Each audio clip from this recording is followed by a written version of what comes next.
Call the meeting to order at 7 o'clock. And let me start off with our board norms, which are to maintain our focus, communicate respectfully, be present, keep the board productive and effective, and respect the agenda.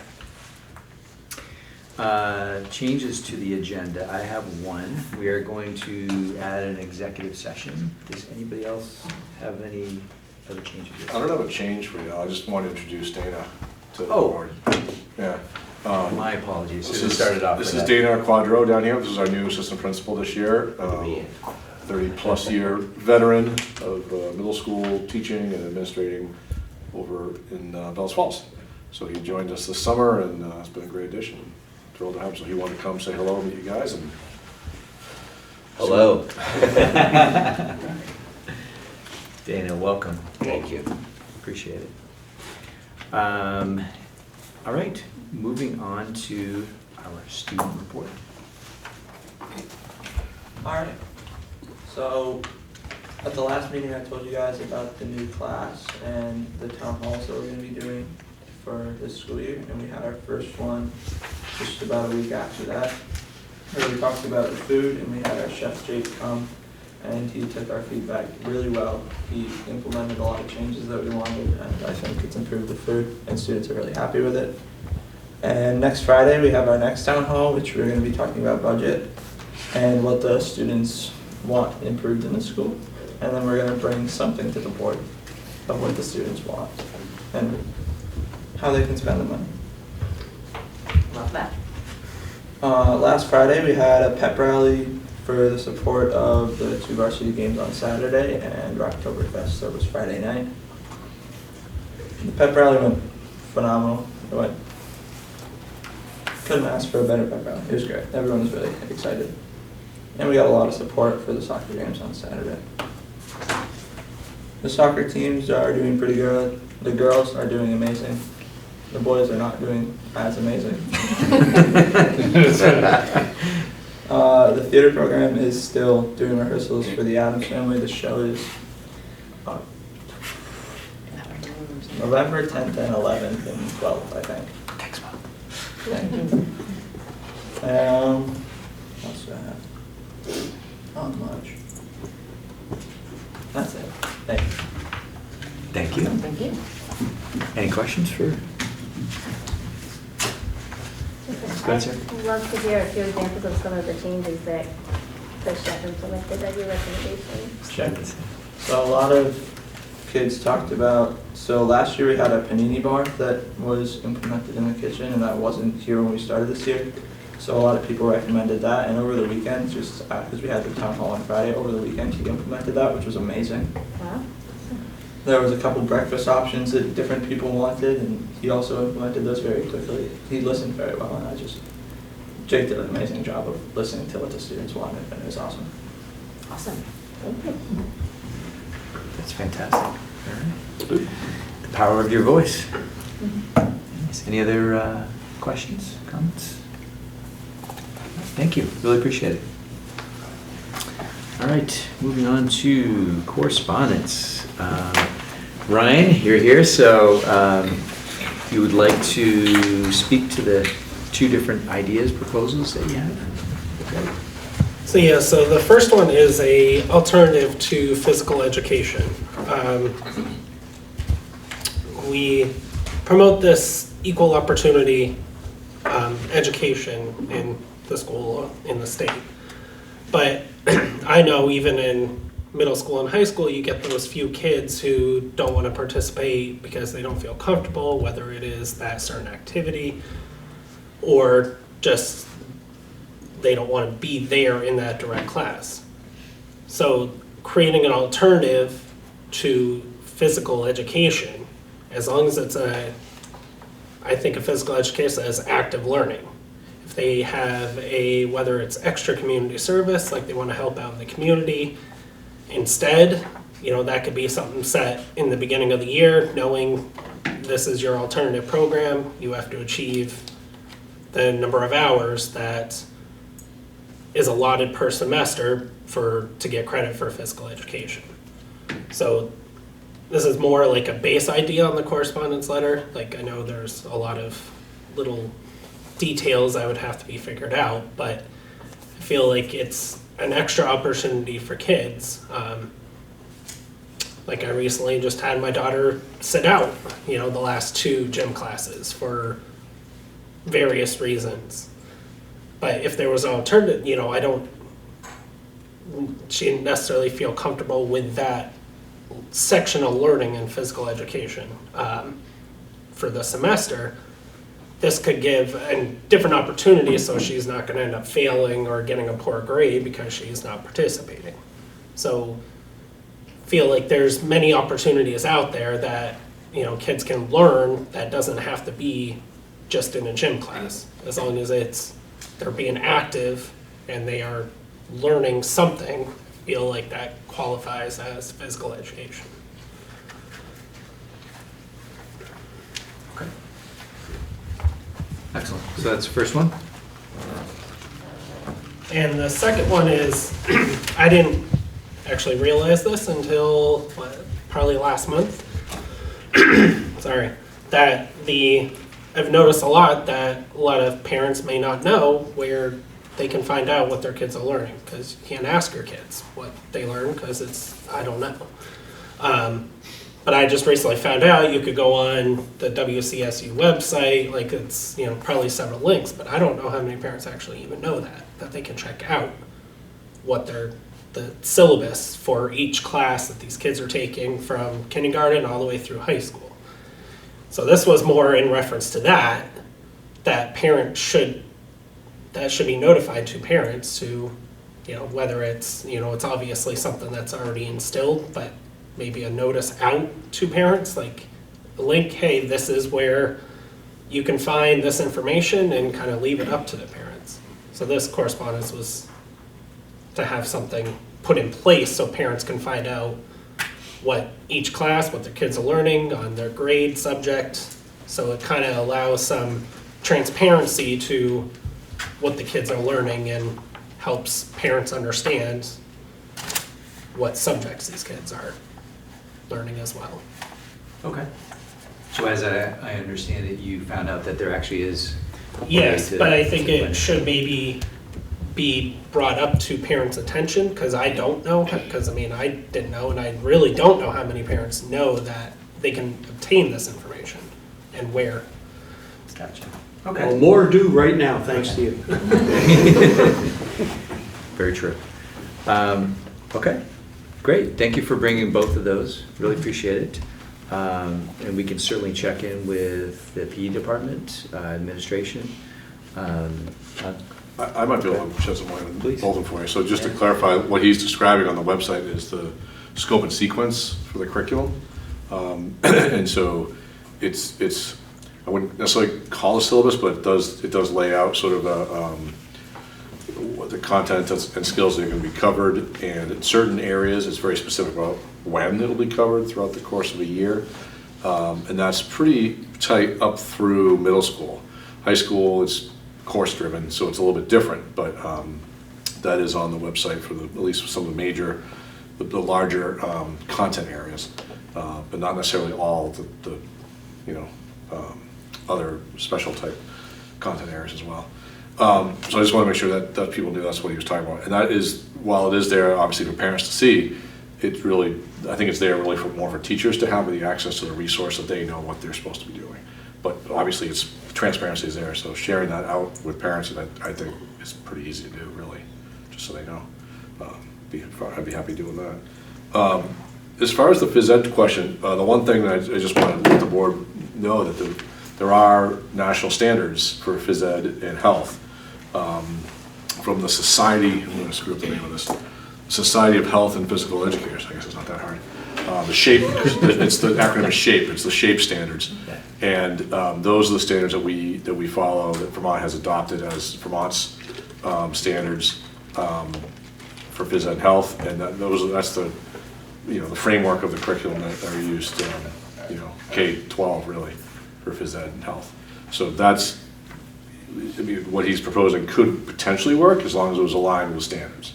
So, but I think it was worth some conversation to see how that could work. But I do think he describes it as the traditional phys ed class, I think is, at least here at Leland Gray, is maybe a little bit of a misnomer. I think we're beyond the traditional phys ed classes with our ropes course and mountain bikes and other types of things that we have. And I know that, you know, Tammy and even Tom Russell, he was teaching two of them, and really did a fantastic job of implementing literacy throughout the phys ed curriculum. It was pretty dense, and it was really around fitness and lifelong drive to stay fit. So, but there are standards that they have to follow that you'd have to make sure you align. So, Yeah. but shape, if you Google shape standards, you'll see the whole list from there. Yeah, that's more what I was trying to, like, obviously knowing you would have to follow state guidelines, but you come up with an alternative program within those, you know, certain amount of hours. I believe it's like 225 hours in a week for phys ed. You know, if a kid is achieving, or 225 minutes. If a kid is achieving that in an alternative activity, it's still getting the same education. That's kind of where, you know. Thank you. Can I ask a question about that? Is there a follow-up that's happening with that? Or, I'm just wondering, like, are we expecting Ryan to talk to the school about it? Or would the board have to allow something? I'm just curious, I don't understand the next step. I think the next step would be probably to check in and confirm with. I would start with make sure- Jen. I would start with Jen as the Jen curriculum McHugh. director, yeah. As a place to start, so she's the one who's overseeing all curriculum to make sure that whatever things that are outside the box are still within the confines of what we're supposed to be doing legally. She would be the one, I think, that would start that conversation with phys ed health teachers. I mean, the teachers do meet from time to time as a group, K-12. Not a lot, but they do, and certainly we do here 6-12 more frequently. But I think I would start with Jen if the board wanted to direct Jen to do something. But that's where I would start. Okay. Yeah, I assume we'd want to. It seems reasonable do to me that. to just see what the possibility is, right? Like, let them suss it out slightly and get back to us with, this is a huge ask and it's gonna take 100 hours of us talking about it to even get you an answer. Or like, oh no, this is, I don't know, maybe Right, it's not a big deal. right. Okay, so by the next meeting, have a report out. Can we do that, Bill, from Jen? Yes, so from what I hear, is that I will have Jen review the letter that Ryan presented and to look at how that would fit into the SHAPE standards and see what the next possible path would be and report back to the board at the next meeting. Yeah, that'd be great. Appreciate Okay, it. I will oversee that ask. Thanks, Bill. Appreciate it. Thanks, Ryan. Appreciate you bringing that. One more question for that. Yes. If you're gonna be looking to change the standards, we have many students that have dance classes, gymnastics classes, horseback riding classes, taekwondo lessons, and all that stuff, that for years, I know I've heard parents complaining that last period of the day, my child has gym, Yeah. and then right after school, they have to go to dance class. Don't mean to cut you off, but I think what we're asking is does it fall within the standards? If it's something that's not within the standards, then. I'm sure We clearly can't. taekwondo, dance, and gymnastics Within the fall standards? within the standards. I think it was laid out in the letter that these after-school sports, that's kind of what I would be saying is looking at counting that towards physical education credits. You know, they're spending an hour and a half a day anyways in soccer practice or basketball. I understand we have to make sure it falls within, Yeah. but that is kind of where a presentation to whoever needs to make this call, like these kids are playing sports, for the kids who are playing sports, you know, that's a lot of extra time that Right, they're so- already spending with that. Yeah, so we'll get a review Yeah. and see what's possible, what's not possible. So I do know that if you do sports in high school, that you can get up to half a credit for a gym through that. And I was wondering if, like, he mentioned dance, taekwondo, if that could be added into that, because if sports are a part of it, maybe if they have a different program, that could be also used for gym. Guess we can find out. Yeah? The other variable is the teacher licensure area. Under EQS, you do have to have a licensed teacher overseeing the programming. So a dance teacher or sometimes even the soccer coaches don't happen to be licensed teachers. So there has to be a phys ed teacher. It's usually the athletic director who does sign off on those as a teacher of record for that type of work. So that same thing could potentially happen as well in other activities, but the licensure piece is a factor. Mm-hmm. Yeah. Okay, great. We'll find out. Very good, thank you. All right, moving on to old business. I entertain a motion to approve the minutes of September 14th, 2022. So moved. Second. Any discussion?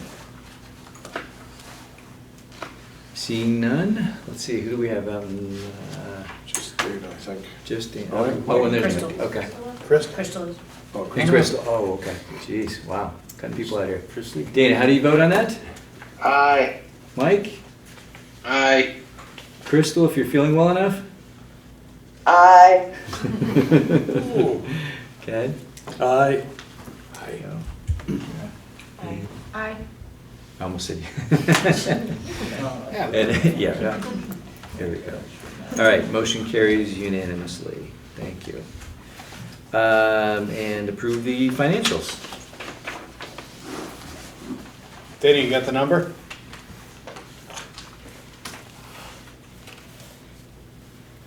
No. All right, I get it.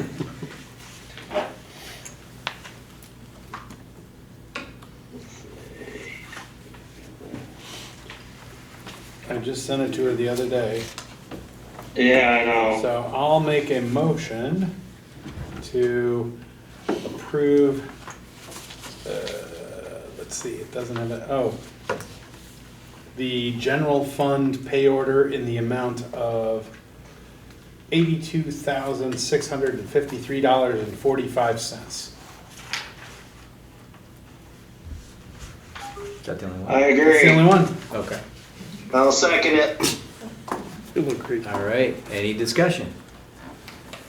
Seeing none, how do you vote, Dana? Aye. Mike? Aye. Crystal? Aye. Aye. Aye. Aye. Aye.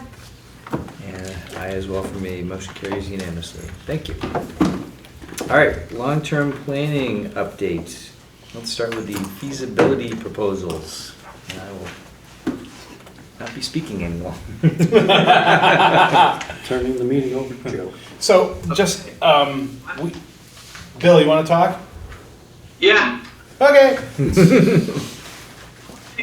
feasibility study, and then I'll pass off the school quality to Bob. But feasibility, so the board directed the officers in conjunction with the Leland and Gray principal, superintendent, and director of operations to reach out to vendors that could provide this service.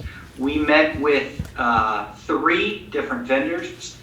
2 provided proposals, and 1 we received late afternoon. So the group minus the board chair, who must not participate. So it is Mike, Joe, the director of operations Greg Frost, Leland and Gray principal Bob Tebow, and myself are going to be meeting on Monday. Hopefully Mike is feeling well to participate and to review those proposals that have come forth. We had good meetings with the design feasibility firms. And so the board really just needs to make a decision on whether to empower the 2 remaining officers, Mike and Joe, to be able to choose a vendor. We do not have to do an RFP for 2 reasons. 1, it is below the $40,000 mark. And 2, it is a professional expense, which is fantastic. So it is not RFP required. So the board needs to make a decision on whether to just allow Mike and Joe, in consultation with Greg, Bill, and Bob to look at those two proposals and choose one to recommend and bring that back to the board on November 7th.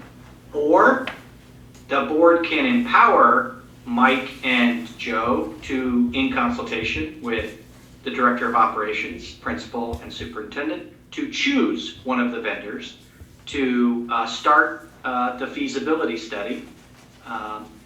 And you could do that through a motion of up to, I would say, $30,000 would be appropriate.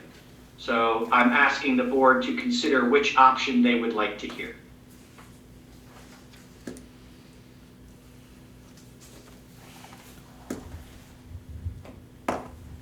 I would like to see them come back to the board and have the board decide. See, and I was gonna make a motion to let us approve it up to $30,000. I think, the next board meeting is November 7th, right? Yeah, no, November 9th. So we would wait a month from when we reviewed and had a vendor, and that's a month of time that, and the length of time that this feasibility study is gonna take. I think if we're gonna do a feasibility study, we should get it started as soon as possible, because time does matter in that, but that's my opinion. I'm just curious, they're both, the scope of work was predetermined by the committee, right? The scope of work that each of these proposals encompasses, yes? Yeah. Yeah, we took the board's direction from our meeting. We met with all of them. We explained the scope of work. It centers around the one campus model and trying to see if that is a feasible forward movement, while also considering options and ideas that could go beyond that, but not spending the amount of time on those other options until they are presented and given additional funding. Because the first funding is simply, our task from the direction of the board was, we want to know if the one campus model is feasible from professionals, from a third party. So that is the conversation that we had with our vendors. And it also was added on, but hey, if you have got some great ideas that you want to share, we're not gonna stop you from sharing them. And they don't have a problem sharing them. What they have a problem with is that's gonna be way more money. And so they want to know exactly what you want to investigate beyond the one campus model. So this would be core based on the one campus model.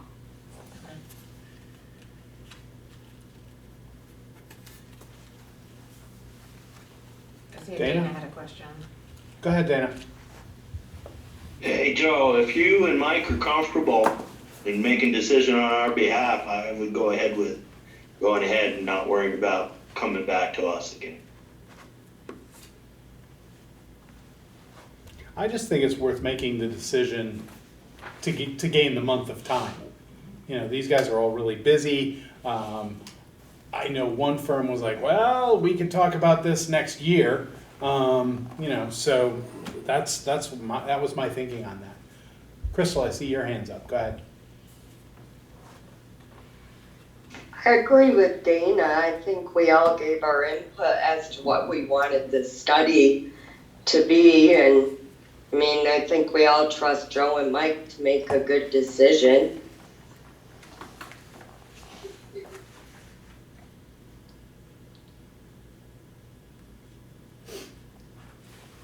Well, I'll make the motion then to allow, the officers minus Al, in consultation with the superintendent, the principal, and the director of operations, to select and approve a vendor for the feasibility study up to a $30,000 cost. I'll second it. Any discussion on that? More than there's been? Okay.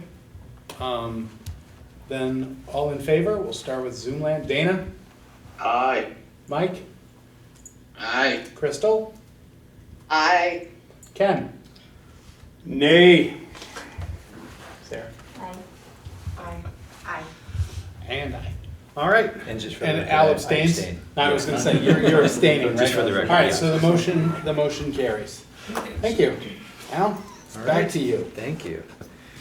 All right, school quality reviews. Bill, do you So want? I'll give a preamble and then I'll pass it off to Bob. So Bob met with one vendor and I met with two other vendors. And then Bob and I met to talk about how we felt about the vendors. And I would say that Bob and I are in total concert with our recommendation. The two vendors I met with, I would explain as one-stop snapshots and at a much higher cost, in the $50,000 to $100,000 range. And then I'll pass off to Bob. So you have a one-pager. It says notes at the top. So this was from my conversation with NEASC, which is the New England Association of Secondary Schools and Colleges. I did talk with them a little bit about how potentially becoming re-accredited, because as you may or may not know, we are not a NEASC school right now. We're not accredited by any agency. The Leland and Gray Board years ago, prior to my return as principal, made the decision to not go down that road. I think the two primary reasons. One was cost, and the other was the significant time commitment of staff. I think those were the two reasons. Joe, you're on the board. Yeah, those were the reasons. Yep. And at the time, the cost could be, an annual, there's annual dues, but there could also be, at the time of the decennial visit, it could be $40,000, $50,000 in expenses to put up an enormous team for a series of days and lodging and food and the whole 9 yards. It was pretty big deal. And it was a pretty extensive process. I think NEASC heard a lot of schools complaining about that and has completely revamped how they do things. So one of the things I learned, which I didn't realize, is that they can do district-wide accreditation as well as just a secondary school accreditation. So you have two pathways to consider if you choose NEASC as the way to do the school quality review. One is would just apply to Leland and Gray as a secondary school, and it would be basically going back through the process of becoming re-accredited with NEASC. Or we can take on the entire district, which would get us a school quality feedback for the elementary schools as well. Because of our size and the sizes of the schools, they agreed to deal a price that would be the equivalent of the cost of one elementary school because of how small they are, compared to what some of these bigger schools in New England have. So if we go district-wide, each school individually earns accreditation, and there's one report at the end that helps guide long-term planning for the district. And I'm going to go through the pricing because it kind of, and I'll go through the process timeline. But basically, there's an annual fee to be a member, a membership fee. You can see the secondary school, based on our population, is $35.20. The elementary school combined would be $18.50. So that's $5,370 annually. So that would be in perpetuity as long as we are an accredited school. So that's an annual cost, not a one-time cost. In the initial year, there's two things you have to do. You have to pay to have them come and do an initial collaborative conference, which is $2,500, and you have to pay an application fee of $1,000. So in year one, which would potentially be this current school year, there'd be a $3,500 cost to the district. And then after that, there'd be a site visit eventually, what they call the decennial visit. Every 10 years, the team comes. That decennial visit they estimate roughly about $12,000. In places I've been before, there was a fund established. It was like a revolving fund that you would contribute to that annually, so that there'd be money at the end. So it would be a one big payout in year 10. You could split it up. So I calculated it that way, that the total yearly cost after the initial $3,500 this year would be $6,570 or $4,720 if you did it without the elementary schools. So that's the financial piece. What they do, as I say, is we apply The difference between, the primary difference between this and the other vendors that Bill talked with is that there's a set of standards which are on the back. There's 5 of them: the learning culture, student learning, professional practices, learning support, and learning resources. And there's more details if you want to check out the website. Those are the standards that they use to assess the school. But before they do that, we do a self-study. And so if you look at the timeline, basically the way this would work is this: we would apply this fall. This spring, we would send a team from the district, again, if we're doing the district option, to learn how to do that self-study. There's a seminar they do. It's all included in that first cost. And then they would come with a candidacy visit at one point to review the applications, a one-day visit, and basically enroll us in the process. In the fall, we would begin the self-reflection process. The time would need to be committed in each building to do that work, where they guide you through how to review those 5 standards and how to assess yourself against them.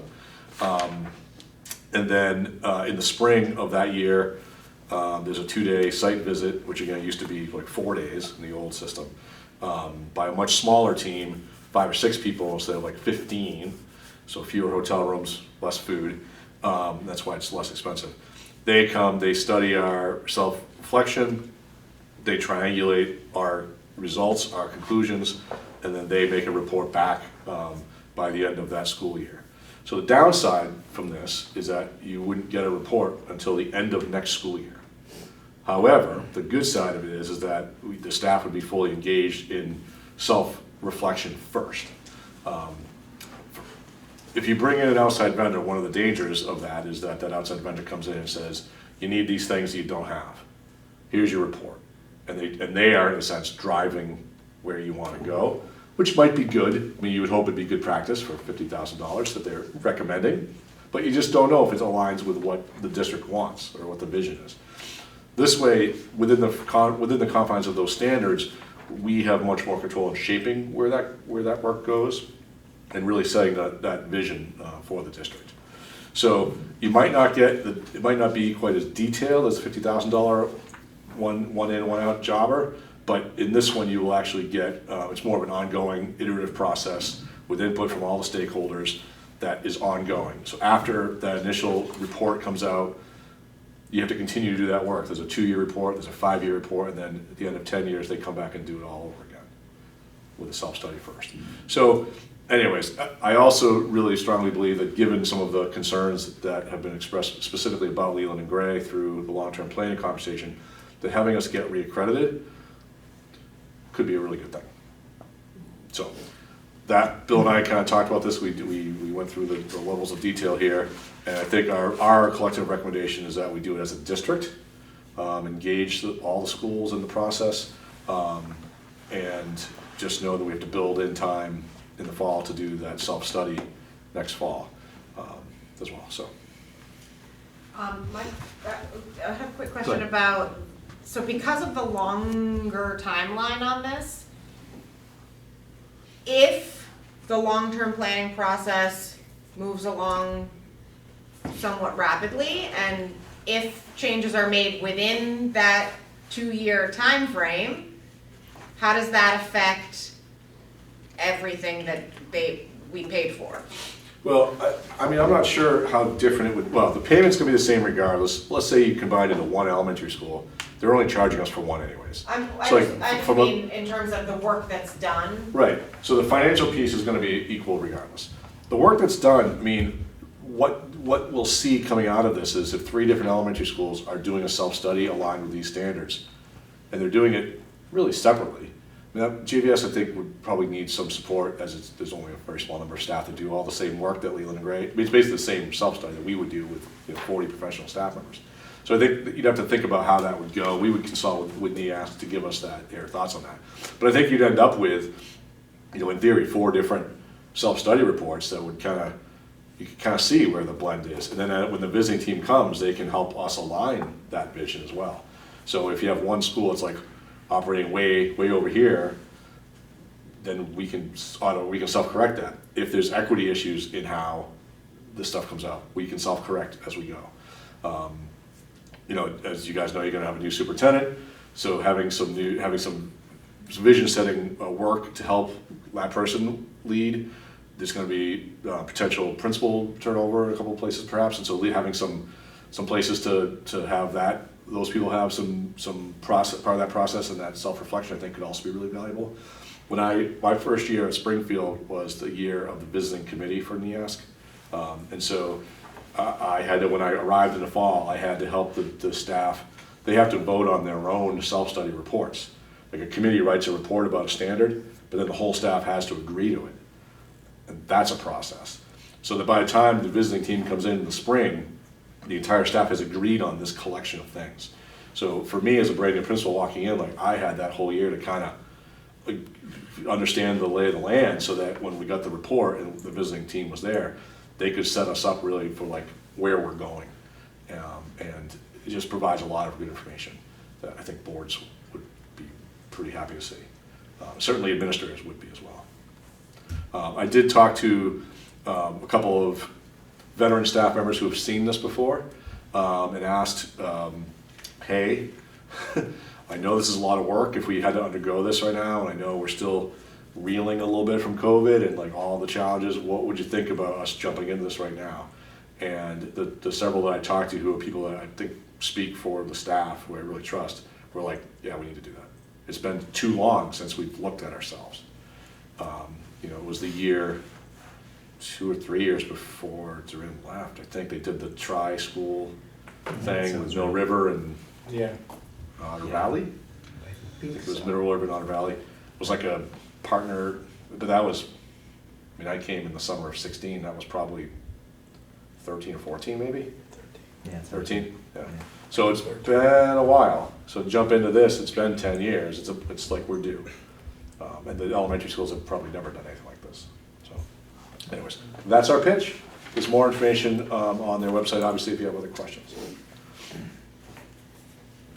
Go ahead, Dan.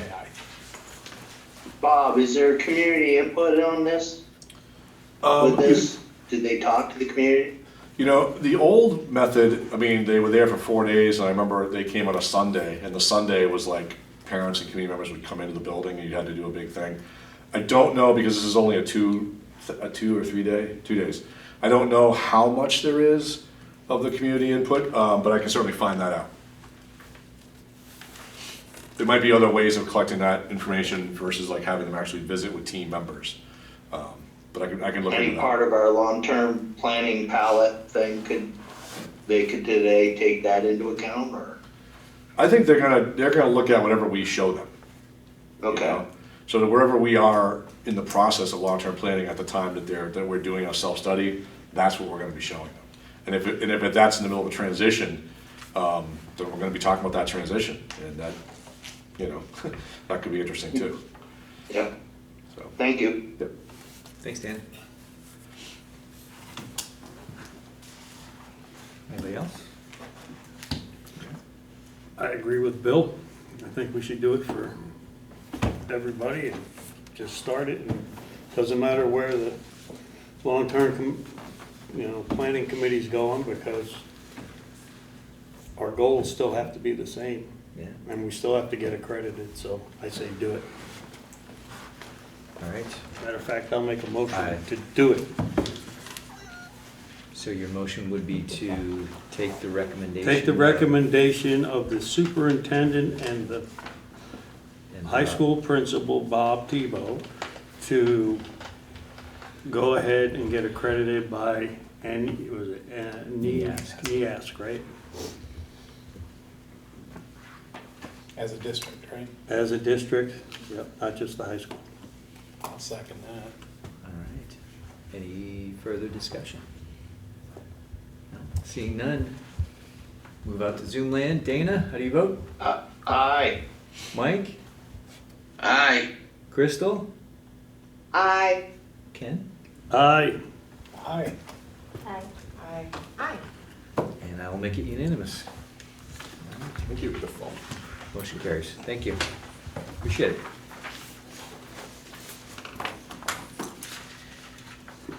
All right, moving on to public comment, and we will allow 15 minutes for public comment, if folks so choose. And we have so many people, let's see, what do we have? Do we have any out of the audience here? Yes.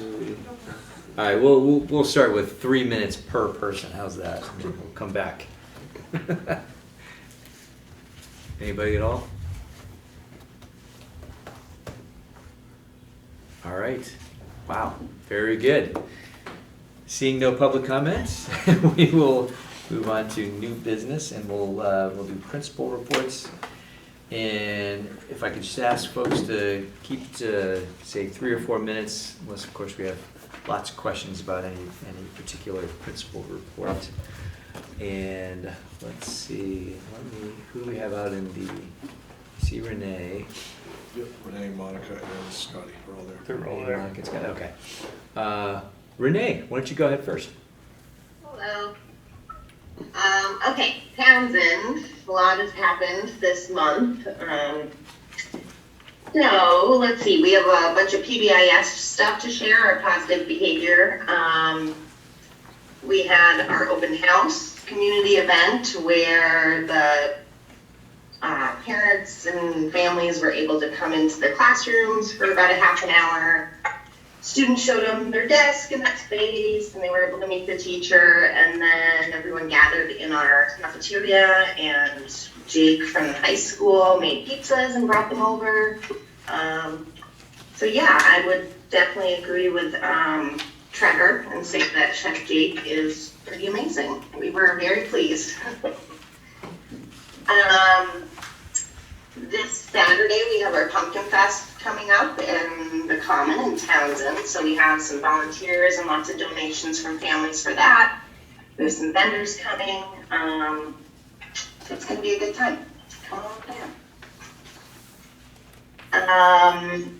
For October 31st, I've reached out to Chef Jake again about maybe doing a harvest lunch with our community and our parents. So we're going to try to make that happen and have that also be our first all-school celebration together. We pulled off an all-school hide and seek last year with restrictions, obviously, and the kids loved it. So we're going to try that again.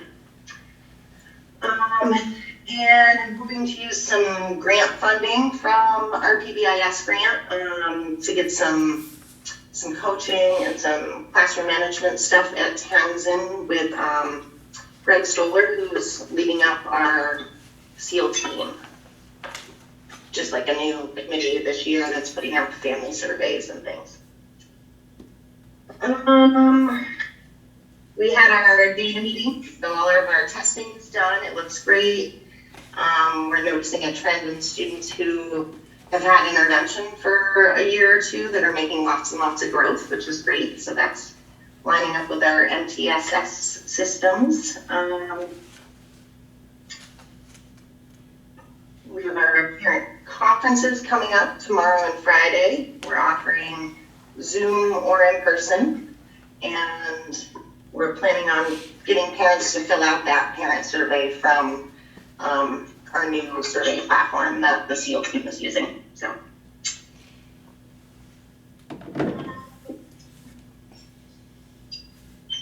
I think that's about it. Hopefully that wasn't over 3 minutes. Oh, that's perfect. What is the SEAL team for everybody? I know what I know what the SEAL team is, but. So my acronyms here. It's Social Emotional Academic Learning Team. Is that correct, Bob? Yeah, awesome. All right. Good So use. we have Greg Stoller is sort of leading it, and he's a PBIS coach, and he does some consultations and things. So. Great. Thanks, Renee. Yep. Any questions for Renee? No? All right. Monica. Hi, everybody. Good evening. So, Jamaica Village School, we've been busy this past month as well. We went on a field trip to the Latches Theater, and we got to see a puppet show about African folklore. which although we were the smallest group in the theater, it was pretty cool. We had great seats towards the front, and we were all just in awe over the performance. We also had the pleasure of having Glenn David Andrews come to our school, thanks to Kate Logan, one of our parents, and she is his manager. And so he came with his trombone and played for us and told us stories and shared about his life in New Orleans. And we were able to do a Q&A with him, and we were singing and we were dancing and having a great time. And he will be coming back to visit us in February, and we will have a Mardi Gras celebration with him. And let's see what else. We also completed our fall benchmark testing, so we did our data chats, and we already are working with interventions in small groups. And even though we have 2 classes, we're switching kids between each of the classes as needed, and it's just a really good mix that's happening. And we also launched our literacy and math menus, so that's the latest district initiative. So I will say that the K-1-2 class really went into it. The 3 through 5 class, we're still working on it because it's a little bit different for them, but they're getting there. And let's see. Oh, and we have Sarah Levine is working as a tutor 3 mornings a week to help with the SPED students, so and any other needs. And so it's great to have her on board. And we did have our open house on September 19th, and 54% of our parents attended. And it was a student-led event. So the students had a checklist, and they led their parents all around the school, checking off everything on the checklist. And it was just really fun to watch the students talk about their day with their parents and to get it from their perspective. And everyone seemed to enjoy that. And let's see, what other big events? Our equity work, we are focused on circles, and we are focused on everyone being an active member of the school community. So every single student has a voice. And we join in a circle in the morning, we join in the circle in the afternoon to close up our day. And that seems to really be working with all of our students because they know they have that time to discuss whatever they need to talk about, good or bad. If they have a problem, if they have a celebration, that's going to be our time to talk about it with everyone. And for the future, we also had our vision check today, and everybody checked off on that, thanks to Nurse Abby. We have our parent conferences scheduled, and we also have the Stratton Foundation. They've already set up the Pass It On clothing drive in our multi-purpose room, so there's a lot of wonderful items in there. So I'm hoping the parents are able to find some great stuff for the winter as they come in and out of our conferences. And we'll also have them with a computer with a survey as well.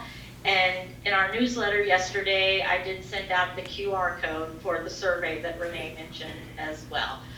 And finally, on Halloween, we're doing it a little bit different this year. We are going on a field trip, and we're going to the Equinox Nursery, where we will go on hay rides and have apple cider and eat apple donuts, and everyone will get a pumpkin. So that's how we will celebrate our Halloween. Well, thank you for your time. Thanks, Monica. Appreciate it. It's great. Any questions? No? All right. Scotty, you're up. I want to start just by again thanking Jen McCusick and our academic support team. Our structured literacy professional development continued on the 19th of September. We were talking through the menu model for ELA to create a structured literacy program that allows for leveled small group work, universal lesson, and student choice. Our MTSS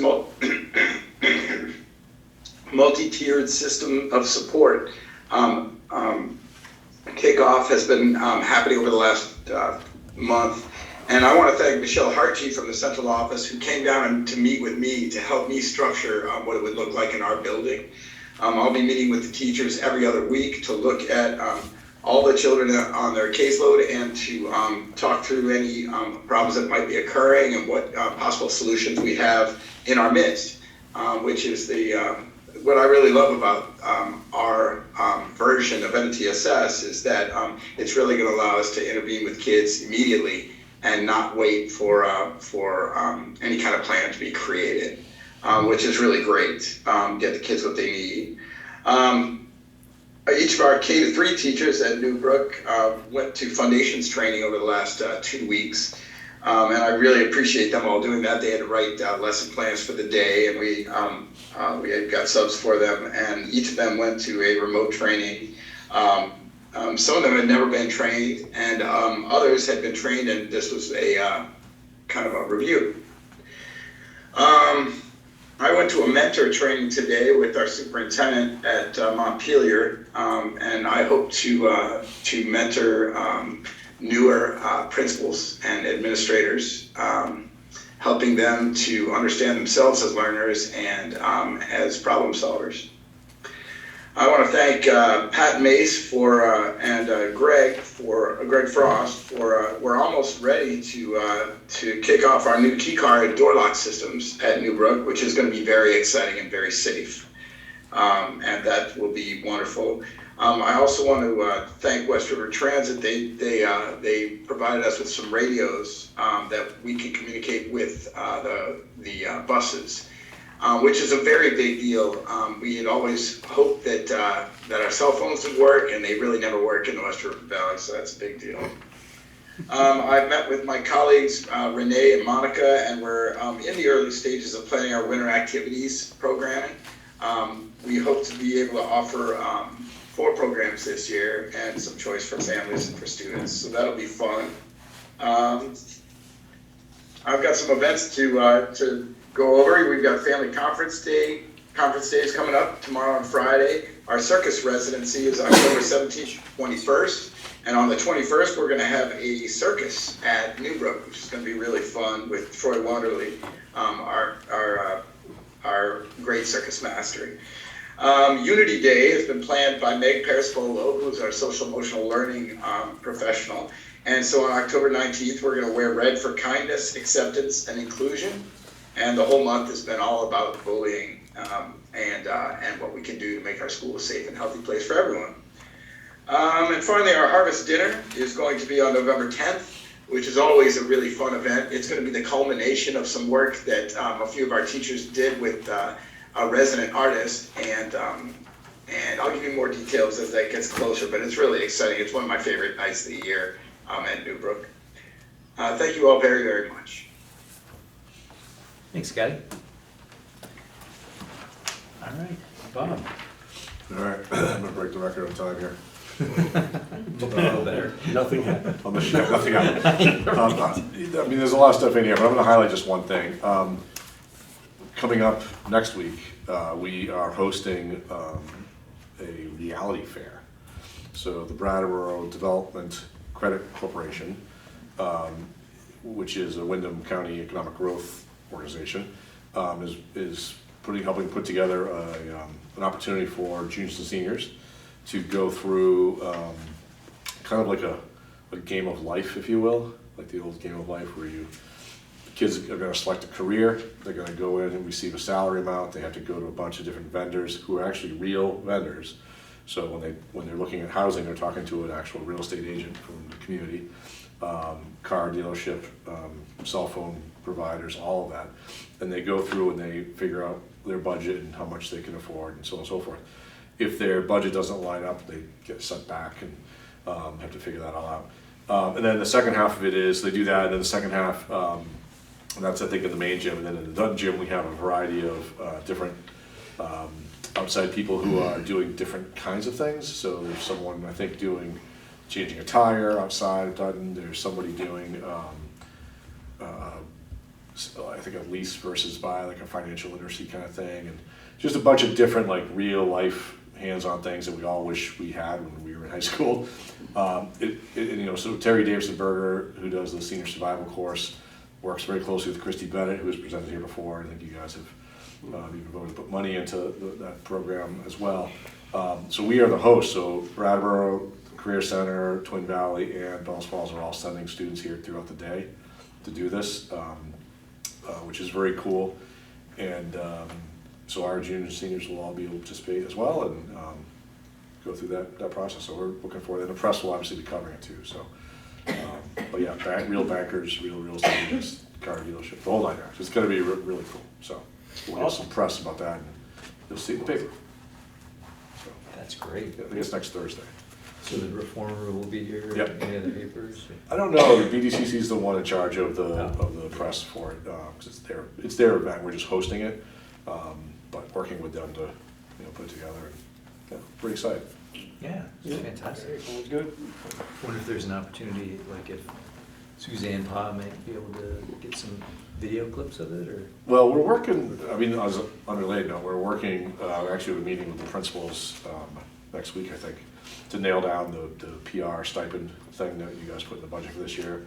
So we have a lead person at Leland and Gray who's gonna kind of oversee people from the other three buildings and a fourth person from Leland and Gray. So we have a team of 5 people doing this PR work in the district.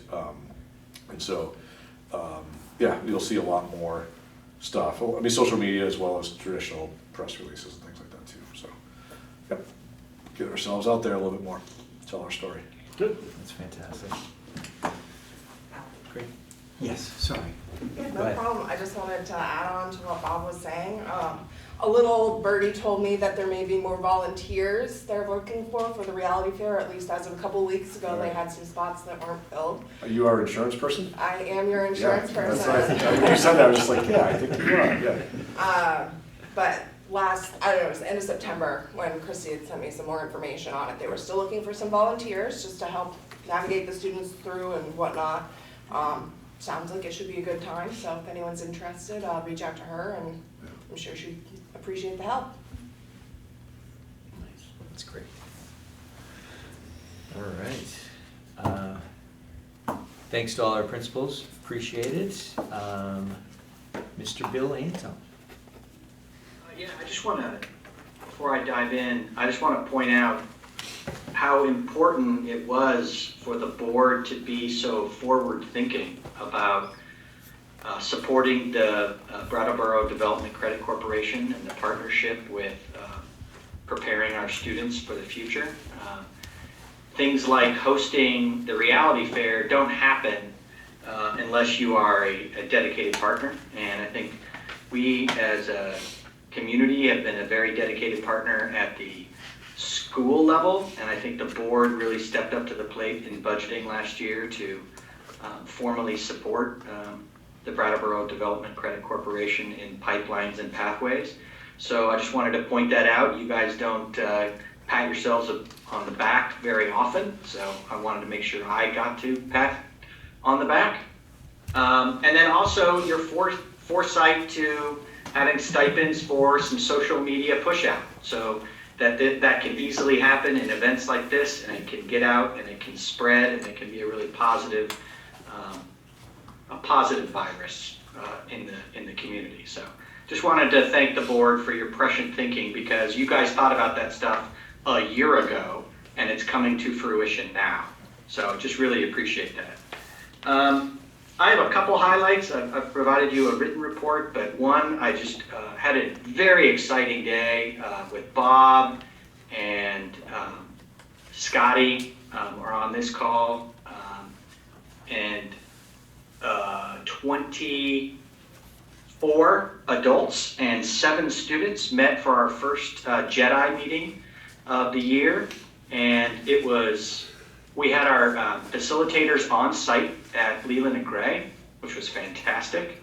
And it was the fastest 2 hours I have spent working and thinking and learning and building relationships and really setting the groundwork for empowering student voice in diversity, equity, and inclusion work. And it was just really uplifting, and I really want to shout out to Wayne Kermensky, the principal of Marlboro, and Scotty Tabachnik, the principal of Newbrook, who are co-leading this with our facilitators. It was just a really powerful day. The students from Leland Gray were just, outstanding and participatory, merging with the students from Marlboro. It was really just a nice moment.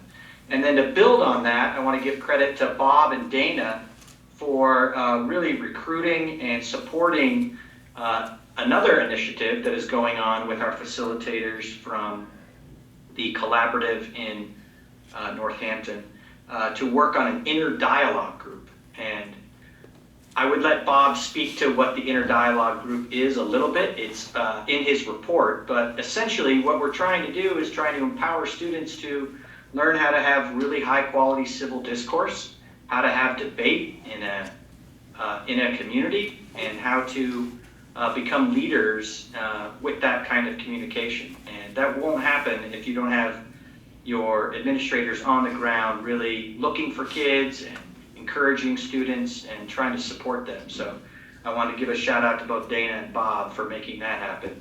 And again, that just shows, we're continually moving forward as we learn the needs of our students and the needs of our community, and really doing it as a team. So just wanted to highlight those things. And then the other big thing for the WCSU is the WCSU board went through a process to have stakeholder meetings and to have an interview and to select a preferred candidate. Unanimously decided to give the board chair the opportunity to negotiate with that candidate. Those negotiations have not been completed yet, so I cannot make any formal announcement. But it is exciting to know that the board voted unanimously to offer a contract to their candidate. It was a really nice process, a lot of people involved, and really exciting for me personally to be able to have transition time with that new candidate in preparation for July 1st of 2023. And then finally, just a reminder to all you WCSU board members, two things. One is you'll be receiving a Zoom invitation from me for a contract review for the superintendent candidate, probably early next week. And then on the 26th, don't forget, we are meeting for the WCSU retreat at the Sawmill Farm in Dover, Vermont. And if you have any questions about any of that stuff, feel free to email me or call me. Ben's already set up an appointment with me at 11 tomorrow. So feel free to reach out if I can provide any information for you all. Oh, and then a task that we had was to do a before care survey. We did a before care survey to the populations of JVS, Newbrook, and Townsend. JVS did not have any interested parties. We had between 6 and 10 Newbrook students, families would be interested, and around 15 Townsend families, students' families would be interested. Then we polled our existing staff to find out if any of them would like to restructure their working day or take on an additional duty in the morning starting at 6:45 before school starts. We do not have any positive takers on that, and so I'm wondering if the board would like me to post those positions as we continue to try to find a solution for that morning. Folks? I would love to see the positions posted. I think the numbers that you got back were minimal. I think that there was some potential communication issues happening early in the year, at least at Newbrook. But I believe Yeah, Scotty actually just alerted me to that right before the meeting. So yeah. What we'll probably do is maybe do a dual thing. We'll post the positions and then we can go ahead and resurvey just to confirm so that we have an idea of, do we need to have 2 people? Do we need to have 1 person? We will move forward on posting those positions, and we will resurvey the families for either the first time, if they didn't get it, or a reconfirmation to understand the population that we're trying to serve, and report back next month to where we're at. Perfect. Oh, Perfect. all right. Thanks, Bill. Really appreciate it. All right, moving on to the next. Permission for the, entertain a motion for the permission for the board chair to sign employment contracts. So if you all remember, we signed contracts in May, but we had not ratified a contract. So we signed letters of intent for all of our employees, and then the contract was ratified by us, and then was ratified by the association in August. And so we needed to create new contracts. Now they're contracts, not letters of intent. So it's the exact same employees that we did the letters of intent for. Al does not have the packet of 78 contracts in front of him. So I'm asking that the board give the board chair permission to come down to central office, sign all of those contracts so that we can send them out to the employees. So moved. Move. I'll second it. All right, so we got, sorry. You can give it to him, it's fine. All right. We got Mike and then Lindsay. All right. Any discussion? Seeing none. Zoomland. Dana, how do you vote? Aye. Mike? Aye. Crystal? Aye. Ken? Aye. Aye. Aye. Aye. Aye. And I vote aye as well. Motion carries unanimously. I will come down and sign the 78 contracts. You could vote nay, but you still have to anyway. You're right. No choice. All right. Just forget the way to central office. Yeah, exactly. All right, moving on to policy. Who would like to take this? I'll start it. So these are the policies that we have reviewed, and Bill had asked us to review policies that were over 3 years old. There was multiple ways we've approached this in the past, where in the past we just said we reviewed it, and then I think it was Ken mentioned that we should be voting on it. So now these will be more official because the board is going to vote on them. But it's policies A1, B1, B3, B5, B7, C1, and C10. Those are the ones that we've reviewed, and we're going to have a few more meetings to get through the list of policies that we have. And so our process is on the things that we have broad agreement on, we bring them back to the board. Anything else we need that we have questions or concerns on, we talk about it, and we hold it off to the side for a future meeting. Till we get clarity. Okay, so we're not asking for a motion on this one? We're just... Well, no, I think, or it was brought up at the last meeting that we should have a motion to have we just want to have it consistently one way or the other. So from now on, we're just going to do them all the same way, and we'll review them, and then the board will vote to approve them as reviewed. And I guess that gets the additional notation on the policy. So the motion would be to approve all of those policies listed as reviewed. Yes. So moved. I'll second it.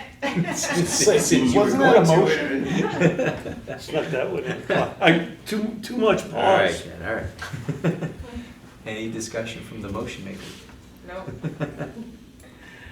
All right. Any discussion at all? No, seeing none?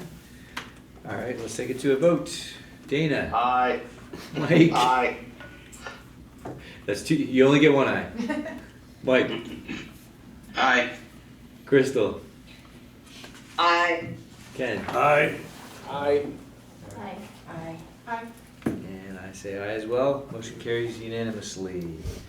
Thank you. Hey, Al, there's one more policy thing I'd like to mention. Sure. In our policy meeting, we had some discussion about how difficult it is to find the policies and how they're organized on the Wyndham Central website.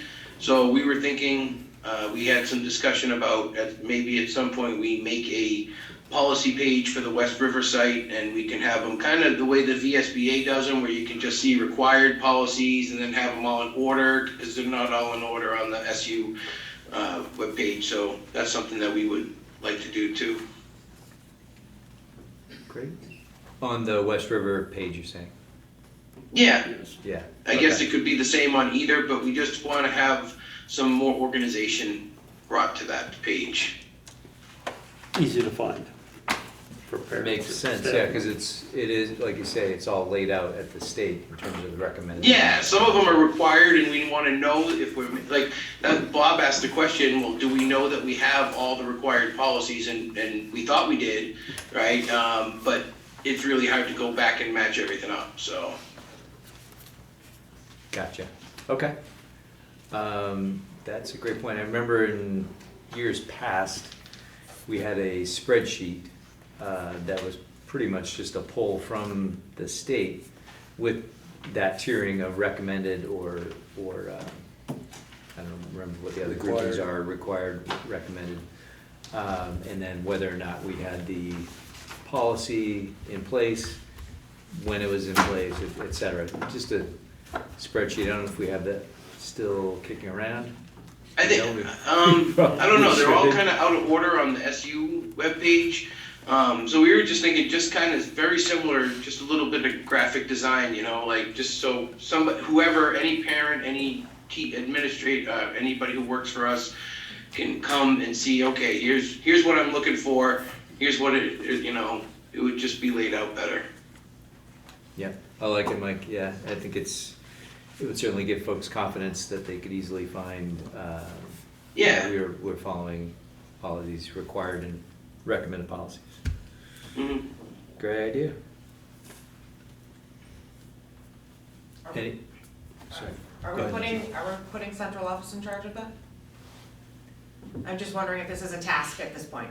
Right, I was just thinking about that, The so. request has already been made to central office, and tech is in receipt of that request. Perfect. Thank you. Great, thanks so much. Hey, Mike keeps me well informed. And Mike, thank you very much for chairing that committee. It's very important. Happy to help. Yes, thanks, Mike. All right, anything else from policy? Nope, that's it. All right, appreciate it. All right, so we did add to the agenda an executive session. Bill, thank you for sending the two motions that we need to make prior to jumping into executive session. So since I have both of those in front of me, I'll make the motions, two separate motions.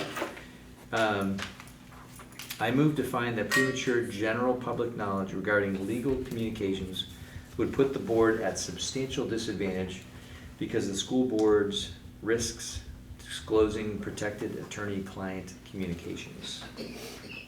That's the first motion. I'll second it. Thank you, Joe.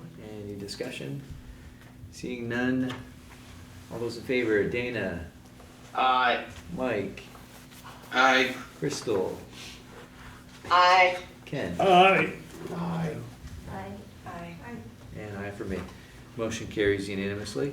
Second motion, I make a motion for the board to enter executive session under Title I, Section 313 of the Vermont Statutes for Legal Communications, 313A1.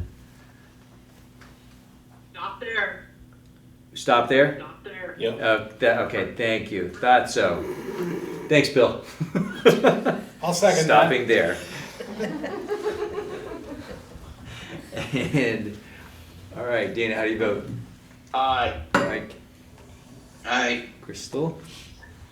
Aye. Ken? Aye. Aye. Aye. Aye. And I vote aye as well. We are now moving into executive session. Thank you. We have to wait for that crowd.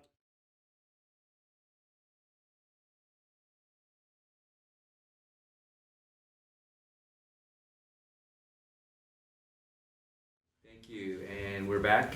Just come out of executive session, and out of executive session, there is no action that we will be taking. So I will ask for the final motion. Move to adjourn. I have a second. I'll second it. All right, we'll just go with an all those in favor say aye.